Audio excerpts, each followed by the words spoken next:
Well, Britain's Got Talent was a big thing for the group. It marked a real change in profile for the group as well, which was fantastic for us. We also recently performed in Hong Kong as part of the International Acapella Festival there, performing in a stadium for 3,500 people, which was incredible and not an opportunity I'll probably ever have again. So that was amazing.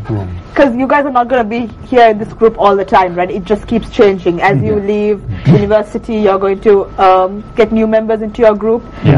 So are y'all like an elite group that's really hard to get into and everyone wants to be in it? Very few people get into it and you guys are actually here and yes, we all?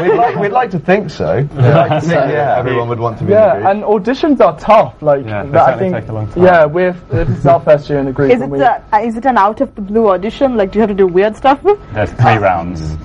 Rounds. Yeah, we start with more than 100 people, 150, 160 people sometimes, and we have to whittle that down to however many people are leaving. Sometimes it's as small as 4, sometimes it's as many as 10 or 11. Well, the gentlemen you see before you are the ones who sort of passed the test, as it were. It's too late now. We're not leaving. We're not leaving. So, what's your ultimate career fantasy? Like, where do you really want to see Out of the Blue going? Are you actually going to be like a pop group, like a commercial pop group? Because that's not the direction you're heading in, right? You do more of the... Go ahead, Sam. We want to be the first a cappella group, the first music act to perform on the moon. I think that's what I think I asked for that one when I asked the question, didn't I? No. I mean, Out of the Blue are always looking for new and more exciting things to do every year. We did Britain's Got Talent a few years ago now, and every time we've been trying to sort of do more and up our game. This year marked the first world tour, where we started in London and went via Hong Kong over to America and finished up in Chicago, which was, I think, the longest tour Out of the Blue has ever done, but also, I would say, the most fun as well. It was just amazing. It was really exciting, and it's the closest I'm ever going to get to time travel. That's great. So this group has really opened up a lot of opportunities for you, right? Yeah. I mean, we've done a lot of singing that we would never have had the opportunity to do. Like Danny said, in Hong Kong, we were singing to crowds of several thousand. And, I mean, singing in my shower, obviously, it's just me, myself, and I. So, tremendous opportunities. You know, while you're speaking, my producer is telling me this guy looks really good on screen. Thank you. So I've been told That's the magic of the camera. real. He doesn't look good in real life. And I asked this question from the earlier guys as well, but how do you balance stardom and, all the good-looking faces and, maintaining that image and your uni education as well? Because that is kind of important. I mean, sort of. Some of us are about to get our results, so we'll see how we balance. I know. The proof is in the pudding. So we'll see in a few days' time. But you're doing law, right? Yes, I am. Yes. I am doing law. And I'm sure that, talking on a TV show and all of this is like second nature to you. Wow. Because they told me that you were a smooth talker. Beware of bio. That's not really true. I'm really shy on TV, actually. But, on all the occasions you come on. It is quite hard balancing my degree with Out of the Blue, but it's like Donald said before, it's like a hobby. It's what we love to do, and in our spare time, this is what we do. I mean, going out with friends is singing, having a rehearsal with the rest of the Out of the Blue guys, or going to a concert and travelling abroad.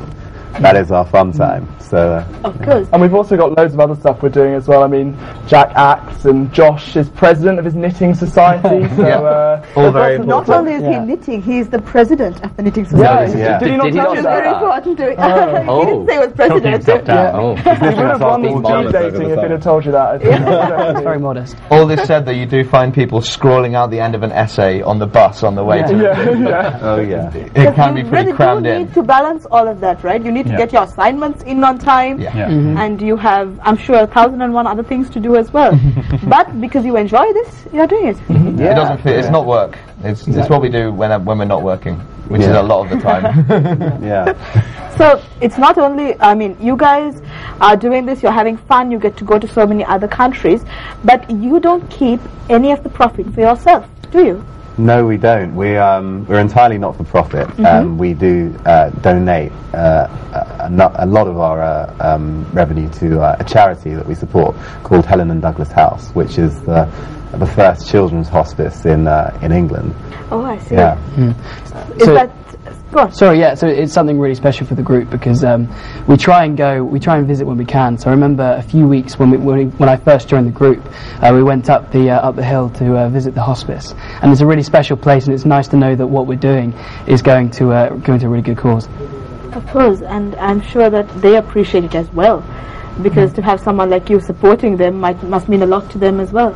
It's nice that we can help financially with money that the group makes over the year, but also with our music as well. We go and sing for the children. I was just going to ask you that actually, so you go and perform for them as well. And it's really fulfilling for us to be able to see firsthand like what kind of an effect that's having on people in the hospice. On a recent occasion, when we sang for them, I think it was around Christmas time, there was a poor fellow who'd been what's called locked in for a particularly long time, so no sort of physical responses at all for a long time, and when he heard us sing, he just opened up and started making noise again, and it was just this heartwarming experience for a lot of us. So I'm sure experiences like that make everything else worthwhile as well. I definitely do.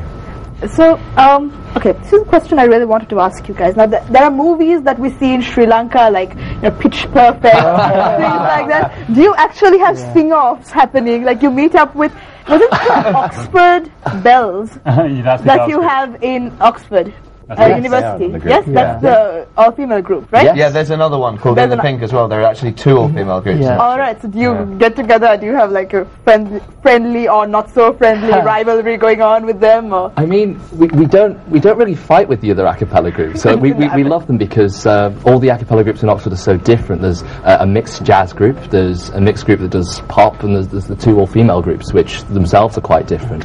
And we're the we're not the only all-male group. There was another new all-male group recently, the Ultrasounds, who consist entirely of medic students who are different again. Ultrasound. Yeah. They wear scrubs too. So rather than fighting with the other groups, we tend to sort of fight amongst ourselves, and we actually did this on stage.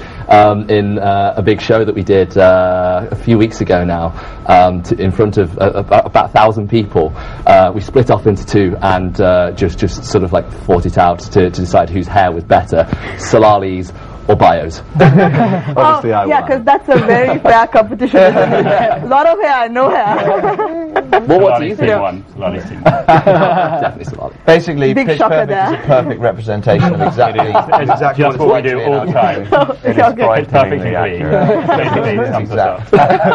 All right then. But so you've been around Sri Lanka. You've seen some of them singing as well. Yeah. Have you? Yeah. All right. So do you see something like an a cappella group in a major way coming up in the Sri Lankan universities? Have you been promoting it here?